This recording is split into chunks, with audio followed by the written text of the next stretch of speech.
Deuxième usage, alors là, qui peut faire l'objet de discussions, tu en parles dans ton bouquin, le tirage au sort de l'organe législatif, du corps législatif. Et tu proposes cette astuce qui est tout à fait équilibrée, qui consisterait à non pas tirer au sort la chambre législative, mais tirer au sort une des chambres et continuer à élire l'autre. C'est-à-dire qu'on garderait ce qu'on connaît, on passerait pas complètement dans un monde nouveau, on garderait la chambre des professionnels, qui serait l'Assemblée nationale par exemple. Donc l'Assemblée nationale élue, c'est la chambre des professionnels, et compétents. Et puis on mettrait à côté, au lieu de mettre une autre chambre élue, on mettrait une chambre tirée au sort qui, elle, serait incompétente. C'est justement c'est ce qu'on veut. Mais en fait, on veut qu'ils nous ressemblent et qu'ils soient surtout honnêtes, qu'ils nous ressemblent avec nos problèmes, qu'ils nous connaissent parce qu'ils sont nous-mêmes. Et par le tirage au sort, on aurait la moitié de femmes, mécaniquement, puisque le tirage au sort va pas. Il n'y a pas besoin de faire de quota pour avoir une chambre qui nous ressemble. Il faut trouver le nombre qui va bien pour la population que vous voulez représenter. Pour un pays comme la France, le nombre qui va bien, qui s'appelle échantillon représentatif, c'est 1000, un peu plus de 1000. Avec un peu plus de 1000, vous allez avoir une proportion des catégories socio-professionnelles qui ressemble à quelque chose près à la population que vous voulez représenter. Et si on le considère comme un échantillon représentatif parce que on s'aperçoit que si on le double ou si on le triple, la proportion n'est pas vraiment changée. Donc en fait, on a réduit et c'est un concept scientifique qui est nouveau, qui en politique peut tout changer. Donc, ce sur quoi je voulais insister sur cette chambre-là, c'est que, et je te le disais à la radio l'autre jour, il me semble qu'il faut faire attention parce que je sache, dans l'histoire des hommes, on n'a jamais confié le pouvoir de voter les lois à des tirés au sort. Les tirés au sort à Athènes ne votaient pas les lois, ils les préparaient comme une administration prépare les lois, comme des commissions préparent les lois, mais ce n'est pas les tirés au sort qui votaient les lois. Les tirés au sort, et c'est vraiment fondamental, quand on désigne par tirage au sort, on fabrique des serviteurs. Mécaniquement, parce qu'ils sont tirés au sort, ils ne se sentent pas supérieurs, et donc ils restent nos serviteurs. Et c'est ça la puissance du tirage au sort, c'est que parce qu'ils sont désignés comme ça, on va pouvoir, nous, les autres, tout le monde, les 99, tout le monde, on va pouvoir garder le pouvoir. C'était ça l'idée, je crois, à Athènes, c'est que les tirés au sort restaient à leur place de représentants serviteurs. Alors que l'élection, au contraire, vraiment mécaniquement, parce qu'elle choisit les meilleurs, elle les met dans une situation supérieure et elle en fait des maîtres. Même s'ils veulent pas être des maîtres au début, la procédure, consubstantiellement, la procédure d'élection fabrique des maîtres. Alors, donc, c'est évidemment intéressant de donner une partie du pouvoir de faire les lois à n'importe qui plutôt qu'à des gens qui voulaient le pouvoir, parce que ça fait longtemps qu'on sait qu'il ne faut pas donner le pouvoir à ceux qui le veulent, depuis Platon on sait ça, donc c'est pas bête, c'est très séduisant cette idée d'avoir évidemment une deuxième chambre tirée au sort. À un moment donné, il faut faire attention, donc c'est bien de le faire par palier, et quand on se sera aperçu que l'Assemblée tirée au sort aura donné toute satisfaction, que finalement elle est aussi compétente que les autres, parce qu'elle a ses adjoints, comme tu le soulignes très bien, elle a ses adjoints, elle a ses aides, finalement, c'est le travail qui les rend compétents. Ils ne sont pas compétents par naissance. Quand on se sera aperçu, après quelques années, que ça marche très bien, peut-être qu'on se débarrassera de l'Assemblée élue. En tout cas, on peut comprendre, je pourrais comprendre, je m'attends à ce qu'un grand nombre de personnes qui arrivent dans le sujet s'opposent à ça, parce qu'ils en ont peur. Et à mon avis, quand on fait le départ, quand on distingue bien les trois catégories d'usage du tirage au sort, ça nous permet de dire, ok, vous êtes contre l'Assemblée législative tirée au sort, c'est tout à fait compréhensible, ok, mais quand même reconnaissez que sur le tirage au sort des chambres de contrôle, c'est quand même, on va y gagner. Et c'est quoi le troisième ? Alors le troisième, j'ai gardé le plus important pour la fin, et après ça, je te donne la parole. Excuse-moi, je suis trop long, mais le troisième, c'est le plus important, c'est le tirage au sort sans lequel aucun autre n'adviendra. C'est celui qui va rendre tout possible. C'est le tirage au sort de l'Assemblée constituante. Parce que, et ça, à mon avis, tu l'as à peine évoqué, peut-être même vraiment à peine. Mais bon, je suis sûr que ça va venir. C'est-à-dire que la façon dont je te sens parler, c'est-à-dire que tout ça n'adviendra jamais sous la plume d'un élu. Pas parce qu'ils sont mauvais, parce qu'ils sont en conflit d'intérêts. Parce que leur intérêt personnel, pas en toute matière, sur cette occurrence-là, au moment d'écrire la Constitution, un élu risque de tout perdre si ce n'est pas lui qui l'écrit. il risque de perdre son pouvoir, au moins en partie. Et donc, il va pas l'écrire, le référendum d'initiative populaire. Il va pas écrire les chambres de contrôle tirées au sort. Il va sûrement pas écrire que... Tu comprends que aujourd'hui, qui écrit la Constitution en France? Je parle à France, excusez-moi, je connais pas bien le cas de la Belgique, mais c'est facile de faire le parallèle en Belgique. Mais en France, ceux qui changent la Constitution, c'est les députés, les sénateurs. Vous imaginez bien que c'est pas les sénateurs qui vont imaginer que les sénateurs vont être remplacés par des gens tirés au sort. Ça n'arrivera jamais. Bon.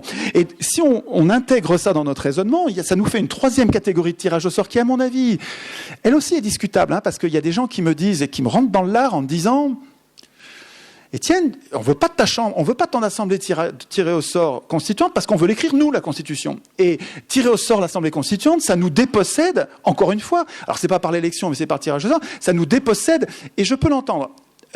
À mon avis, il se trompe parce qu'on ne pourra pas, on est trop nombreux pour écrire tous la Constitution. Mais à mon avis, il peut y avoir deux phases. On commence par laisser tout le monde écrire la Constitution dans les 36 000 communes.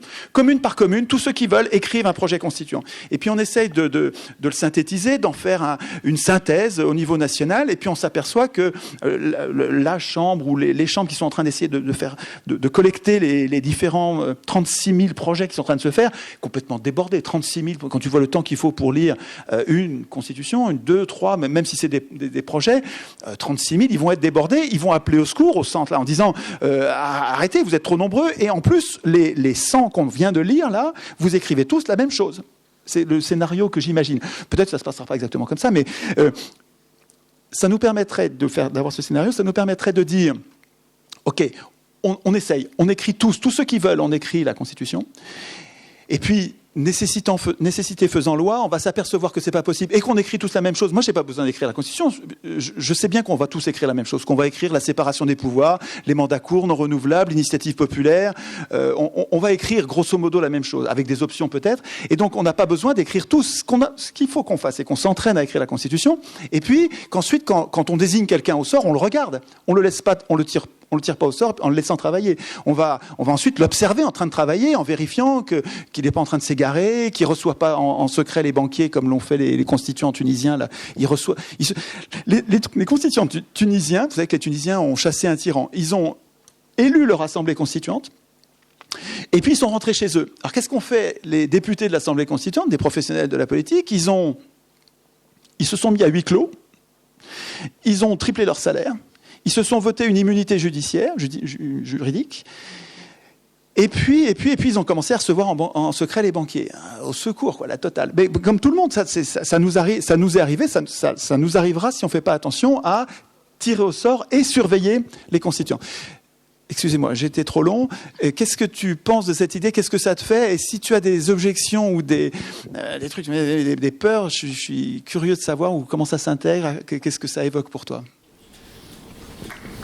Ne faut pas plus.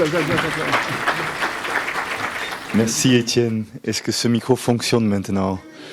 Vous me comprenez? Très bien. Messieurs, dames, bonsoir. Et effectivement, moi j'avais pensé de me retrouver ici dans une salle avec une douzaine d'étudiants. Visiblement, vous n'avez rien à faire au début du week-end de Pâques. C'est très bien. C'est vraiment... En fait, je me suis dit, j'ai deux chances ce soir. Première chance, c'est la première fois que je parle devant un public. Ça marche? Oui. Devant un public à qui je ne dois pas tout expliquer par rapport à l'innovation démocratique. C'est la première fois pour moi. Ça fait du bien. On va partager un certain nombre d'idées. Mais voilà, c'est un cours avancé, on va dire. Et ça, voilà, un vendredi soir, ça fait plaisir. Deuxième chance inouïe que j'ai, c'est que mon collègue de débat est un Français. Donc ça veut dire que c'est surtout lui qui va parler. Non, pas du tout. Donc, ça va. Effectivement, Étienne et moi, nous étions ensemble, plus ou moins ensemble, dans une émission. C'était une coprésence virtuelle. Toi, tu étais en ligne à partir de Marseille et moi, j'étais dans un studio à Paris. C'était le France Inter. D'ailleurs, je l'ai mis sur ma page Facebook ce soir parce que je trouvais que l'échange, bien... Ben, voilà, c'est quand même marrant. Vous dites l'émission était courte. C'était un débat d'1 heure. Bon, ça va.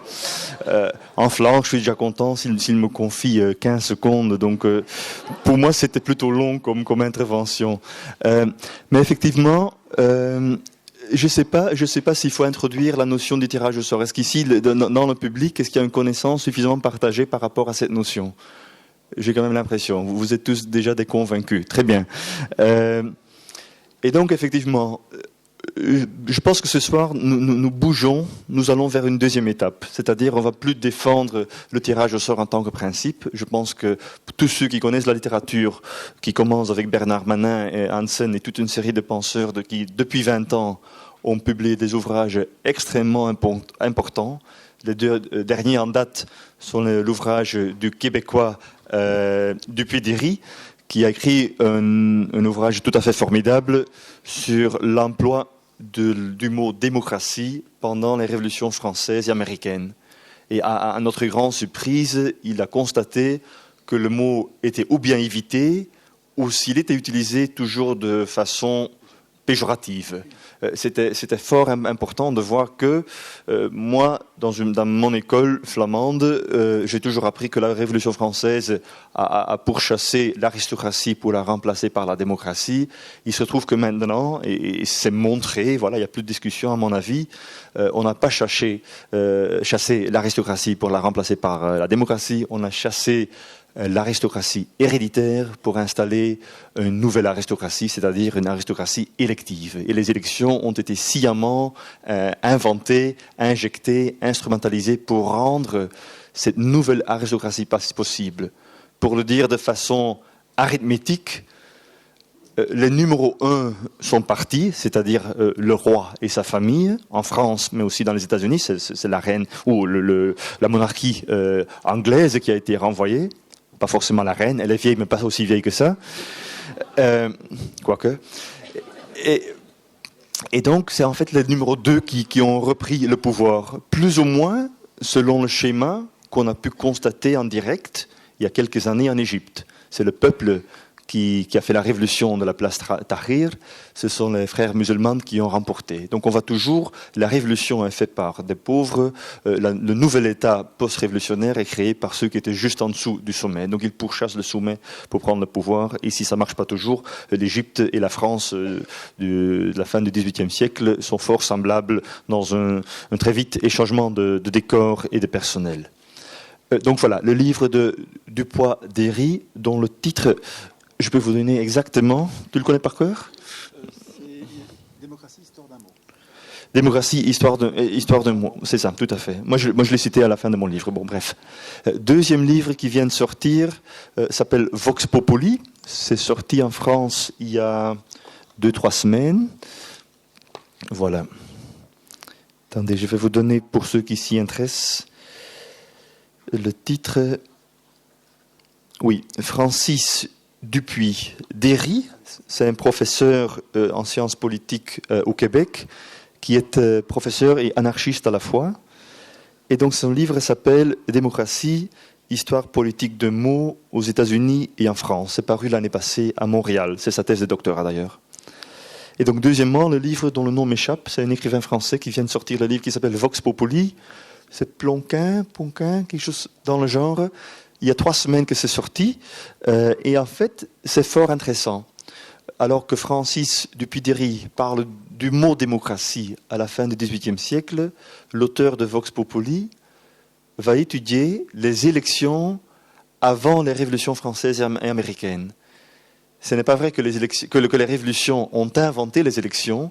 Les élections existaient déjà depuis plus ou moins 600 ans, notamment dans des abbayes, par exemple, dans des monastères. On connaît l'exemple le plus clair, c'était l'élection du pape, qui était faite par le collège des cardinaux qui se rassemble dans la chapelle Sistine pour indiquer. Et donc lui, il étudie vraiment les pratiques des élections avant qu'ils étaient soi-disant démocratiques. Et c'est fort intéressant parce que lui aussi, il fait le même constat que nous faisons ici, mais avec beaucoup plus de détails et beaucoup de rigueur historique. C'est un livre remarquable. Donc lui aussi fait le constat que les élections ont toujours servi une certaine finalité aristocratique. Voilà. Des livres importants.